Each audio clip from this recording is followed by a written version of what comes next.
'94 because I got my first job December '95. That's right. It's a long time. It's a long time, man. Alrighty, we ready to rock and roll? Yeah, ready. Like this, we are rolling. And welcome back to the Room Show. Ian and Raven here. And once again, really appreciate this.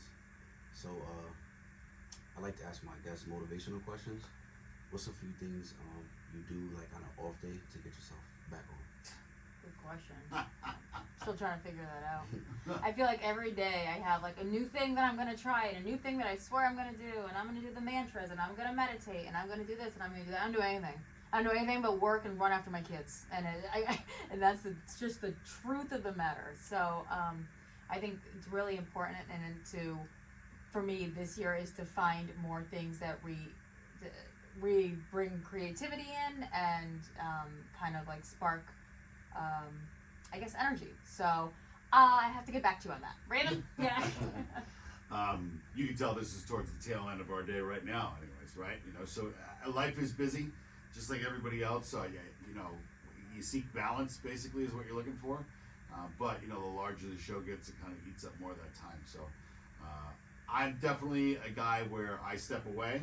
I make sure that I mentally step away when necessary for me, which is pretty often. You know, if it's planning vacations or whatever, it's an interesting thing because when you're doing creative stuff every day, some days it flows like a river. Like, I mean, the ideas are, you know, they're free and they're easy and they come to mind all the time, right? And then you have other days where it doesn't matter how much you read, how much you concentrate, whatever exercises you might go through or whatever, you just can't come up with anything. And at those times, you know, that's where imposter syndrome and all that stuff wants to creep in your head and kind of, you know, mess with you. But you gotta keep grinding and moving forward. That's an advantage of this show, given the fact that there's two of us. We have a highly collaborative relationship with a couple of our bosses and our producers too. So there's a lot of idea sharing, and you kind of muscle through. But you know, when we come back from breaks, whether it's a long weekend or a vacation or whatever, typically, you know, that's when the creative fire is really roaring. You know, you get that break and you feel better and re-energized. I said I'm going to start walking again. I haven't done it yet, but I said it. I said it out loud. Yeah, I said that like 2-3 weeks ago too. You guys get up at like 3 a.m., right? Yeah. Yeah. Super early. What's your morning like? Your morning routine? Shutting off all my alarms before they wake up my kids. Rushing to get dressed as fast as we can, get out the door, get my coffee, and get here. You mean like physically when we get here, what is it like? Yeah. So it's a lot of, we do a lot of the prep the day before. So usually when we come in, it's cutting commercials for the day, you know, for endorsements, whatever we have going on. Then preparing for our breaks if there's any audio that hasn't been edited yet or things that we need to get or we need to find, making sure that if there's any news breaking or anything happening in the world that we're on top of it so we don't sound out of touch, out of reality. And then turning those mics on and getting to work. Yeah, it's, you know, again, contagious energy, it helps, certainly. So when I first get up, I'm like a zombie. Even when I walk out the door, sometimes I feel like I don't open my eyes until I'm like an exit or two down the highway. But, you know, it's kind of like once you get in the room, there's a mode to it. You know, you sit down in the chair and it's not going through the motions so much as it is, you know, when we're revising the things that we talked about the day before or, you know, reading that news of the day or whatever it may be, you know, we're energizing ourselves right at that moment, right? So everything gets a final look. All those pieces of audio that we're using or whatever, you know, we kind of go back and revisit all that stuff. And it gives you an energy. I used to dread the idea of waking up early and going to work, and the truth is now, I wouldn't want to do it any other way. Like, I could wake up a little bit later, don't get me wrong, that would be okay. But I think I'll forever be mostly a morning person at this point because I just feel like that's when I'm going to get the most done. I disagree. I think that if I was given the opportunity to sleep to 6 o'clock every morning, I would be a much more creative, happy person. But we'll see. I've never been a morning person. The irony that I get up early every single day is, it's not wasted on anybody, especially me, because it's not what I am tired all the time. Yeah. I also have little kids, so there's also that. Yeah. Yeah. Schedule's packed up. Yeah. Yeah. Pizza or Chinese food? Pizza all day, every day. Okay. And his family is a pizza family, as a matter of fact. We have restaurants, pizza restaurants, Okay. pizza places. Yeah. I love pizza. I could eat. There's not a lot of bad pizza, really. I would eat even bad pizza. Bad Chinese, on the other hand, not great, but I do love Chinese food too. So what's the answer? I We asked you guess like, pizza. I mean, you If love taking a if I question gotta live on and one, not I'm going answering pizza. it. I'm going pizza. All right, gosh. What's like your go-to, like when you want to go out, eat something real good? What's like your go-to? Capital Grill. Give me a steak cooked medium to medium rare with a side of cream spinach and scalloped potatoes with a glass of Cabernet, and I'm always getting a creme brulee. I mean, it sounds pretty good. Hold the dessert for me. Steak is great, with some sort of green veggie on the side, grilled or prepared in some sort of unique way. Are you copying me? No. Are you copying my You dream just dinner? answered first. That's Oh, all. mhm. Yeah, and a beer or a shot of whiskey. What's like one of your favorite restaurants in Connecticut? I mean, I could plug my parents' restaurants. You know, my dad's place Via Sforza in Westport, Bari 167 in Stamford, Mario the Baker in Stamford. Those are, I mean, that's where you'll find me because they're my my family's places and, Right. and I love them. But outside of there, I love Match in South Norwalk. That's kind of like when we don't know where to go, that's where we're gonna go. I'm from around your area there, Rome, so I like Jerry's. Jerry's Pizza is fantastic down in our area. I'm a big fan of Mondo is good. I like Amici's down that way is also good. Man, we just went to, I gotta tell you, I've been dreaming about that soul food place that we went to a few months back with Chef Plum. That was amazing. Next Generation in New Haven, Sally's Next Generation, Sandy's Next Sandy's Generation. Next I mean, it was Generation. absolutely amazing. Fried chicken was so good. It was so God. good, right? And I'm so hungry. I'm so hungry right now. there's a place in Cheshire that has a beautiful patio that's out too that I love, but I know I butcher the name right now, so I'll just leave them off the list. But if you're the ones with the beautiful patio, you know I'm talking about you. Last food question: KFC or Popeyes? KFC. I don't have enough exposure to Popeyes, so in my visits it was fun, but KFC is what I'm gonna go with. Biscuits. You just can't beat those biscuits. I mean, I'm not. I'll eat both of them. Like, I'll eat both of them all day long. But I mean, KFC's like the OG, I guess, in my neighborhood. So Right. they just opened a Popeyes though last year, and that fried chicken is underrated and very good. It's crunchy. Yeah. The spicy, crunchy one. Yeah. Since you guys are like radio legends, what's one of your favorite times of your career?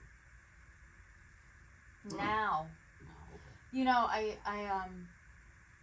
I mean that. Like, there's been a lot of like ups and downs and like throughout the years and all that, but I finally feel so comfortable behind a mic, and I feel like there's so many opportunities and things to do, and it's an exciting time right now. I've had a lot of fun.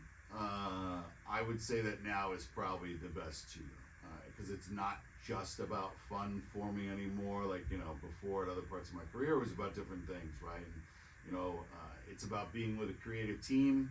It's about, having an eye on the future, having challenges in front of you, and having to have a skill level to do what we're doing too. There's a pride that comes with that. This job is not a job that is just going to be done. You have to show up every day and do the job. And if you're going to do it well and continue expanding, it's going to take your focus and again a bit of a talent, and you have to be really working on it. We always joke you're only as good as your last ratings. Mm-hmm. So, it keeps you hungry, and it keeps you motivated, and it keeps you going. Right. What's some advice you could give to somebody who wants to become like you guys? It's a big, nice studio too. Yeah, I've had small ones before. Yeah, this is a nice studio. You have to be fully committed. Nothing happens instantly. So if you're somebody that is engaging and has a certain amount of talent or charisma or whatever, you may find yourself jumping from things to things that you find yourself you can be good at maybe quicker than other people, right? But then you get bored with those things, right? Because all your dreams don't come true overnight or whatever. you have to continue to be interested, to rededicate yourself, to get better at what it is that you do. Oftentimes, you know, it's the moment that you think that you're done with something that the biggest parts and the biggest opportunities are going to arise. So whatever it is that you're doing, whether it's this or something else, you just have to be dedicated every single day. It doesn't mean that you can't give yourself a break, because that's important, you know, to give yourself a break too, but you know, you have to stay focused and stay on task.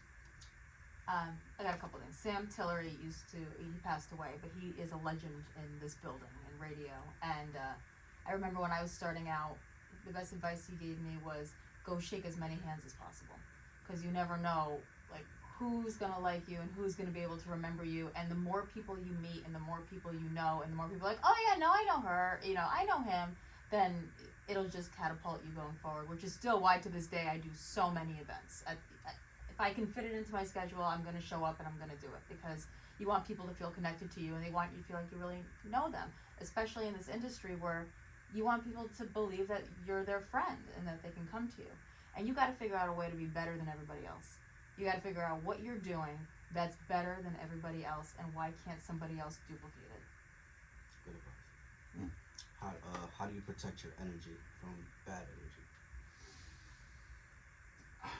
Some days we have bad energy. Yeah, no, it's true. Some days it's just I mean, you're human. There's some days that you're just not feeling it. You gotta fake it, and you gotta fake it good. Yeah, you gotta fake it good. When you work in close proximity or in a duo per se like ours, you gotta give each other room. You know, you gotta understand that some fights you can take to a certain point, and then you gotta stop, and then you know you gotta understand that when somebody else doesn't have it, you know your partner might not have it that day. Like you gotta pick it up in certain areas. You know, same thing goes. You know, like she said, like you gotta fake it.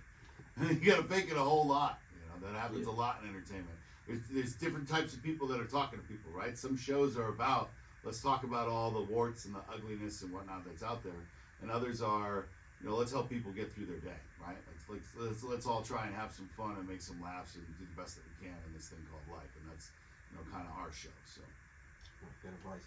Before we wrap it up, what can the fans and your people can expect to see from you guys? Oh, I'm sorry, say that again? What can the fans and your people expect to see? Like, what do you guys got new coming out? Oh, what's gonna be coming? Gosh, I don't know. it's a tricky thing with some of the stuff that we do is you can't talk about it before it happens. Yeah, so I mean, we're working on things. I'm gonna be starting a new segment with WFSB Channel 3 on Tuesday. It'll be my first day live. It'll be during the 3 o'clock afternoon show, so I'm excited to see where that takes us. In general, we're just trying to keep doing what we're doing, growing our base, and trying new things all the time, because even if what you have today is working, it doesn't mean it's going to work tomorrow. So you have to be not afraid to try different things, and that's what we're always striving to try different things. We're waiting on the summer premiere date of our Christmas movie, which just got agreed to for distribution with Tubi TV. So if you've got the Tubi app, great. If you don't get it, because that'll be happening sometime this summer. It looks we made like a movie. We made a Christmas movie, and we saw it last year. We worked with an independent film company out of Long Island, and they just got picked up by Tubi, and I guess she's going to France to sell it internationally in a few weeks. So we'll see. We'll see what happens with that. It can certainly be interesting. That's big. And then just expansion. You know, again, we just continue to grow. You know, that's the way we look at it. Right. Well, once again, I really appreciate you guys for doing this. Oh, thanks for coming in. It was nice to meet you. Yeah, thanks, Ron. Thank you. Appreciate it. Nice and easy. Nice. If I only had